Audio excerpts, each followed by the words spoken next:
खबरें 3 mega action वाले stock south Indian bank, Shalby और एनबीसीसी आपके लिए। मिड कैप में एक्शन और भी है क्योंकि मिड कैप इंडेक्स में भी आज मजबूती और ये मजबूती स्टॉक स्पेसिफिक बिल्कुल दिख रही है। आइए खबरें, मिड कैप का एक्शन, गेनर्स, लूजर्स और साथ ही थीम्स लेकर शरद हमारे साथ जुड़ गए, उनसे समझते हैं। शरद, गुड आफ्टरनून, बताइए।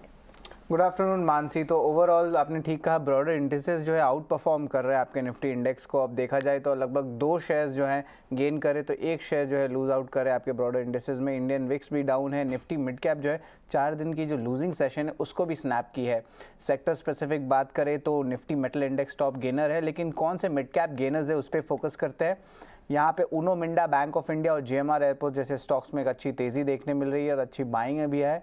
तो ये मिड कैप गेनर्स हैं आपके स्क्रीन पे। मिड कैप लूजर्स की बात करें तो oil India, Emami, Hindustan zinc और कोरोमंडल इंटरनेशनल फोकस में रहेंगे। और हिंदुस्तान जिंक इसलिए भी फोकस में रहेगा क्योंकि वेदांता ने जो अपनी डिविडेंड की जो है ऐलान भी किया है, तो एक टाइप से आउटफ्लो होने वाला है उनके रिजर्व से। और इमामी में ऑफकोर्स जो प्रमोटर प्लेज का इशू है वो भी बढ़ते जा रहा है। लेकिन कुछ थीमेटिक स्कीम्स है जहाँ पे मूवमेंट देखने मिल रही है। ऑटो एंसिलरी स्टॉक्स की बात करें तो यहाँ पे मिंडा कॉर्प जो है शुरुआत से ही ट्रेड में जो है बहुत अच्छी मूवमेंट देखने मिली है। इसके अलावा रिको ऑटो, प्रेसिजन कैमशाफ्ट और इगर्शी मोटर्स, इन सारे स्टॉक्स में भी बाइंग देखने मिली है।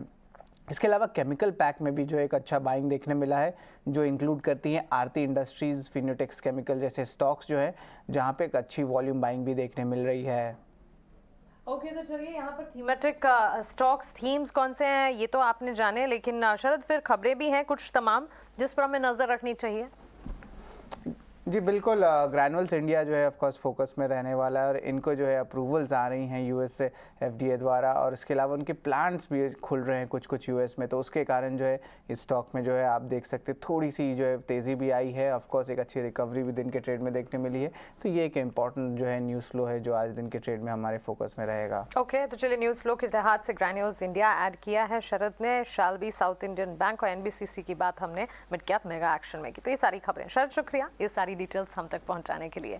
साउथ इंडियन बैंक से ही शुरुआत करेंगे राहुल, क्योंकि आज एक बड़ा डेवलपमेंट यहाँ पर आता हुआ दिखा है और मैनेजमेंट में बदलाव। और सबसे बड़ी बात की बैंक का ये कहना है कि बदले हुए मैनेजमेंट के साथ बैंक्स के ऑपरेशन पर कोई असर नहीं पड़ता दिखेगा। इस खबर के साथ साथ स्टॉक में तो हम ऑलमोस्ट 14-15% की डाउन ट्रेंड देख चुके हैं। प्योर आपका आउटलुक क्या होगा साउथ इंडियन बैंक पर, ये आप बताइए। देखिए मानसी, एक टाइम था जब यहाँ पे जो स्टॉक है अपना साउथ इंडियन बैंक, वो 10 रुपए के नीचे कामकाज करता हुआ पाया जाता था। ये करीबन हमने सितंबर अक्टूबर मंथ तक देखा। वहां से एक अच्छी बढ़त स्टॉक ने दिखाई, जहां से ये स्टॉक 9 रुपए से लेकर 18 रुपए को क्रॉस करते हुए ट्रेड करता हुआ पाया गया। बट पिछले हम देख रहे हैं कि पिछले 2 महीने से ये स्टॉक कहीं ना कहीं एक कंसोलिडेशन रेंज में था। और इसकी जो रेंज थी ये ऑन द डाउन साइड करीबन 16.5 रुपए की और ऑन द अप साइड करीबन 18.5 रुपए की। तो ये जो 2 रुपए की एक रेंज थी उसी के दरमियान ये काम कर रहा था। अब आज ये न्यूज के चलते जिस तरीके से एक इसमें ब्रेकडाउन आया है, मेजर सपोर्ट जो बन के आ रहे थे कंसोलिडेशन, उसको ब्रेक करते स्टॉक ने नीचे के स्तर पे काम करना चालू किया है। अभी भी अपने ये 200 डेमा के आसपास ही ट्रेड कर रहा है और मेरा मानना है कि अगर यहीं पे अगर क्लोजिंग मिलती है तो फर्दर इसके लिए और डाउनसाइड ओपन होगा, क्योंकि जो सपोर्ट लेवल्स हैं अब फर्दर यहाँ से नीचे जाते हुए काफी डीप नजर आते हैं। तो मेरा मानना है कि जिनके पास में भी स्टॉक है और निचले स्तर से जहाँ पे उनको अच्छा मुनाफा हो रहा है, मेरा मानना है कि उनको वहाँ पे एक बार अपना प्रॉफिट बुक करना चाहिए। फ्रेश खरीदारी की सलाह यहाँ पे नहीं रहेगी जब तक ये स्टॉक अब आगे जाते हुए स्टेबल नहीं हो जाता है, क्योंकि मेजर हमें यहाँ पे सपोर्ट का ब्रेकडाउन होता हुआ दिखा है 16.5 रुपए के नीचे। ऑलराइट, पोजीशंस हैं तो प्रॉफिट बुक की राय और फ्रेश एंट्री से दूर रहना होगा, क्योंकि एक मेजर डेवलपमेंट हुआ है। अब इसका ऑपरेशनली कैसा असर पड़ता है उस पर निर्भर करेगा और आगे फिर एक बार व्यू करेंगे स्टॉक को, स्टॉक की चाल किस तरफ आगे बढ़ती है इस पर नजर रखनी होगी, उसके बाद ही कोई ट्रेड्स ले पाएंगे। लेकिन अगर एग्जिस्टिंग पोजीशन है प्रॉफिट बुक किया जा सकता है, ये राय आपके लिए। चलिए थीम्स की अगर बात करें, ऑटो एंसिलरी स्पेस में अच्छा एक्शन दिख रहा है राहुल। इनफैक्ट ऑटो सेक्टर पर भी नजर होनी चाहिए और ऑटो सेक्टर के साथ एंसिलरी स्टॉक्स पर भी एक इम्पैक्ट आएगा। 1 तारीख को ऑटो बिक्री के डेटा भी आएंगे। पिछले बिक्री के डेटा में कमर्शियल व्हीकल ट्रैक्टर सेगमेंट में मंथ ऑन मंथ बेसिस हमने एक्शन देखा था।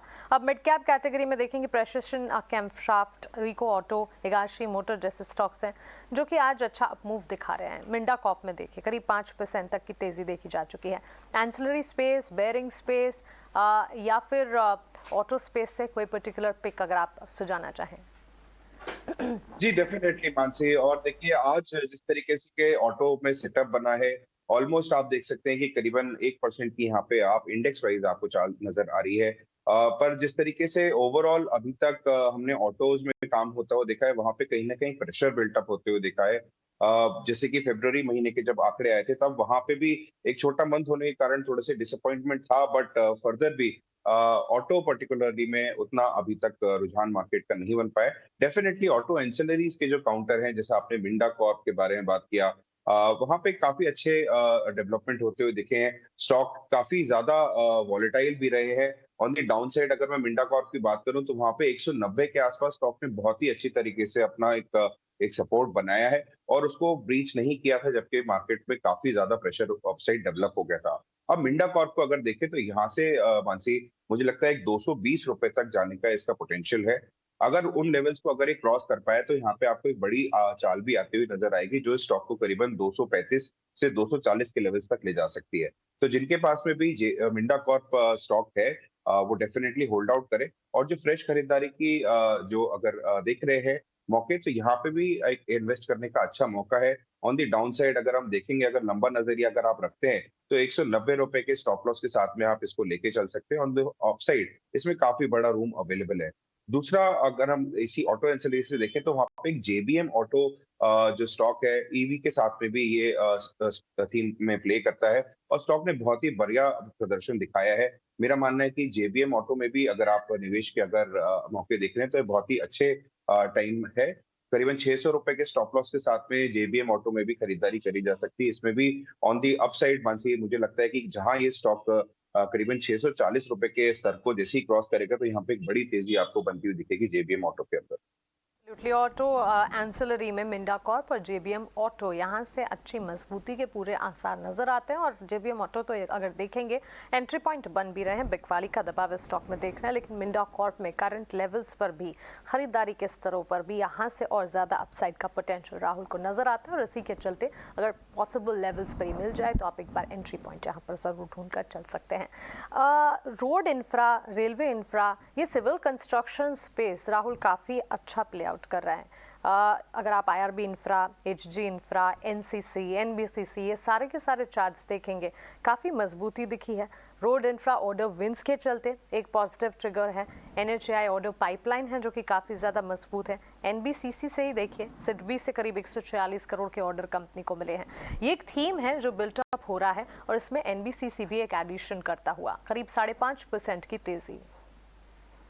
जी बिल्कुल मानसी, एनबीसीसी में आज जिस तरीके से ओवरऑल सेटअप बना है, काफी बढ़िया तेजी यहाँ पे देखने को मिल रही है। ऑल्दो स्टॉक ने जिस तरीके से हमें गिरावट दिखाई थी करीबन 10 मार्च के आसपास, वहां से जिस तरीके की एक लंबी गिरावट हमको देखने को मिली, जहाँ पे स्टॉक ने करीबन 38 के लेवल से डाउन साइड जहाँ सपोर्ट लिया, वो करीबन 31 रुपए के आसपास उसने अपना सपोर्ट लिया। अब आज के सेशन में जो अभी तक सेटअप बना है, उसमें तो काफी तेजी बनी हुई है। हमें फर्दर 1 या 2 सेशंस और देखने होंगे फर्दर कि किस तरीके से यहाँ पे मोमेंटम बिल्टअप होता है, क्योंकि सिंगल डे के कैंडल पे हम उतना भरोसा नहीं कर सकते हैं, जब हमने इतना बड़ा फॉल आउट ऑलरेडी देख लिया हो। मेरा मानना है कि अगर ये स्टॉक अगर 3350 या 34 के लेवल्स के आसपास अपनी क्लोजिंग देता है, तो वहां से इसमें एक अच्छी चाल बन सकती है एनबीसीसी के अंदर। और जिनके पास में भी स्टॉक ऑलरेडी होल्डिंग में है, वो अपनी होल्डिंग कंटिन्यू कर सकते हैं, मेरी सलाह ये रहेगी। और इसके अलावा आईआरबी इंफ्रा भी अगर आप देखें, बढ़िया 6% के आपको गेन्स देखने को मिले, बट चार्ट बिल्कुल सिमिलर है एनबीसीसी की तरह, जहां पे आपको एक लगातार है। अगर ये 26 रुपए के लेवल्स नहीं क्रॉस कर पाया, तो मेरा मानना है कि यहाँ पे आपको फर्दर मोर आपको कंसोलिडेशन या एक हल्का सा प्रॉफिट बुकिंग आता हुआ दिखेगा आईआरबी इंफ्रा के अंदर।